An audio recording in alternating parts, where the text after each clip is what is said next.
During Gladys Wanga, Homabay County Governor and ODM chairperson homecoming ceremony, something happened which carried the day. Something happened that was noticed by many, and those many people forgot about what the homecoming ceremony was all about, or even what Raila Odinga said in that ceremony.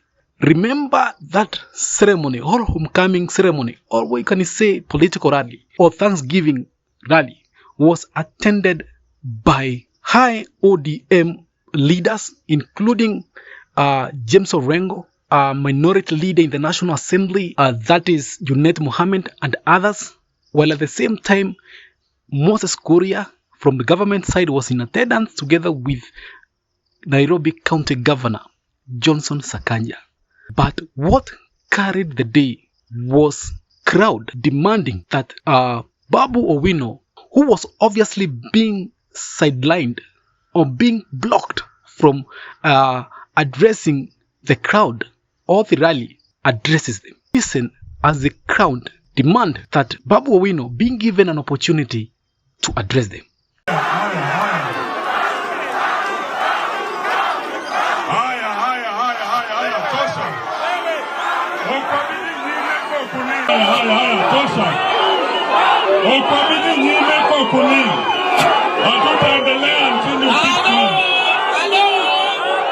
Let us give Babu again.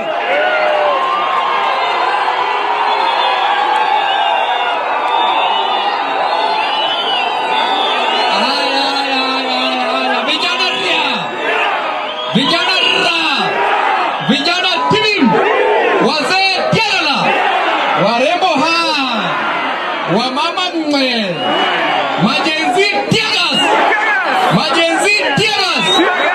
Asanteni sana.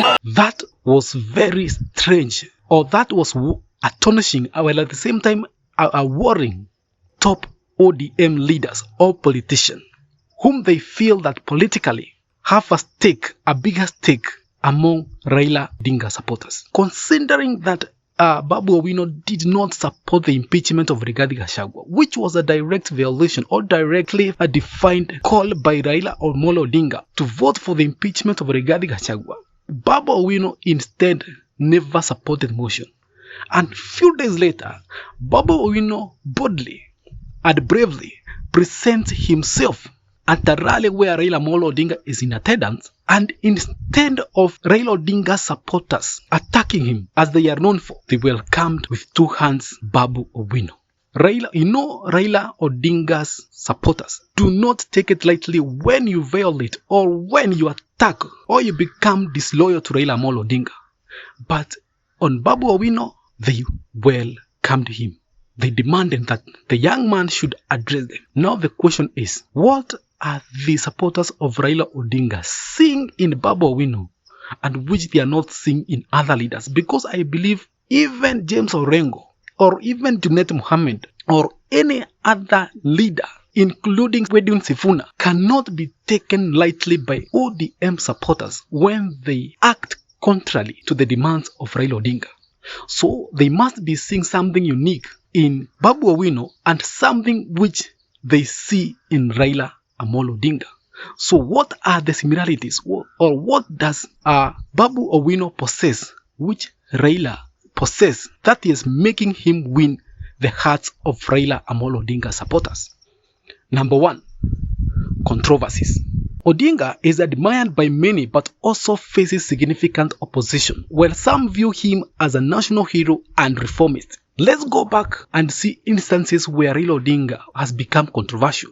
In 2007 elections, a stand that in the election there was election front which made him lose to Kibaki attracted criticism from all over. But even though Raila Amolo Odinga went ahead and called for national protests, and his supporters were with him, even though other people saying that maybe a stand or is once on the election being marred by electoral malpractices, he triggered the violence which followed later. To his supporters, Raila Amolo Odinga was fighting for his own right.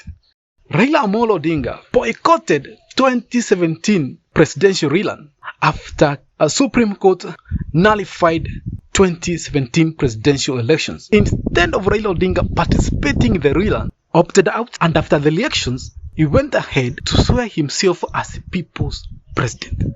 That was very controversial, but he did it anyway because he is Raila Amolo Odinga. Amolo Odinga, in full realization of the high calling, assumed the office of the people's president of the Republic of Kenya.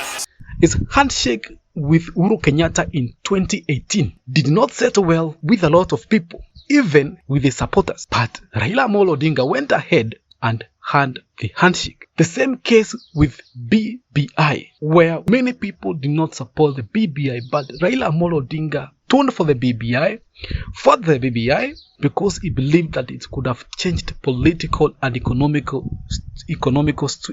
situations or inequalities that the country needed back then. However, some of his supporters claimed that it was self-serving agenda. Some accused Odinga of focusing on BBI instead of addressing pressing economic and social issues. That was very controversial. Now let's flip the coin to the side of Babu Owino. You see, Babu Owino in 2017 also made a very derogatory comment that were widely interpreted as insult aimed at then President Uhuru Kenyatta. The remarks sparked outrage, leading to his arrest and widespread condemnation. Dafi alitolewa na wananchi. Kama Babu alitolewa na wananchi. Kama Yaya Jammeh alitolewa na wananchi. Wewe ni nani? Wewe ni mtoto wa mbwa. Wananchi power. Matusi haijengi taifa. Wacha tuwaachie hawa vijana wao ambao hawana adabu. Waendelee.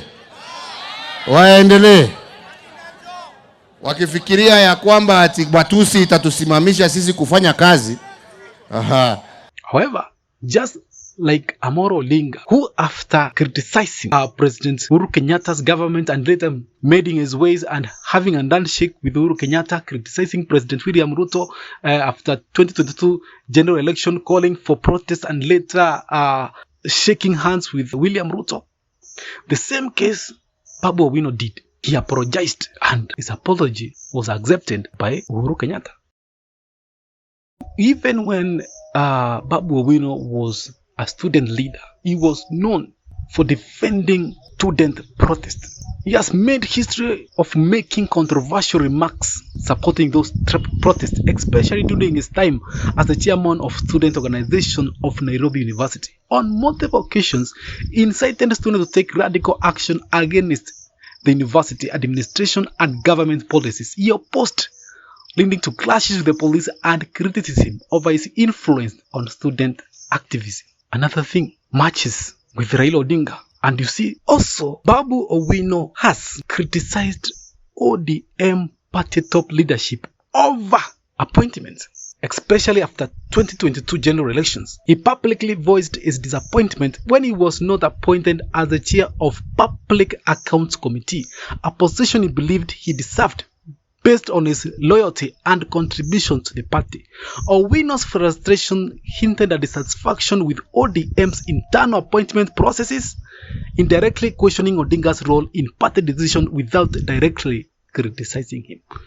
Even Orengo or anybody purporting to be supporter of Raila Odinga, who can dare criticize Raila Amolo Odinga like that, and it does not attract the wrath of Raila Odinga supporters. It is only Babu Owino who has done that. He has also criticized youth representation in the same party, where he has been calling for more youth representation within Azimio coalition, suggesting that young leaders were not being given adequate opportunities.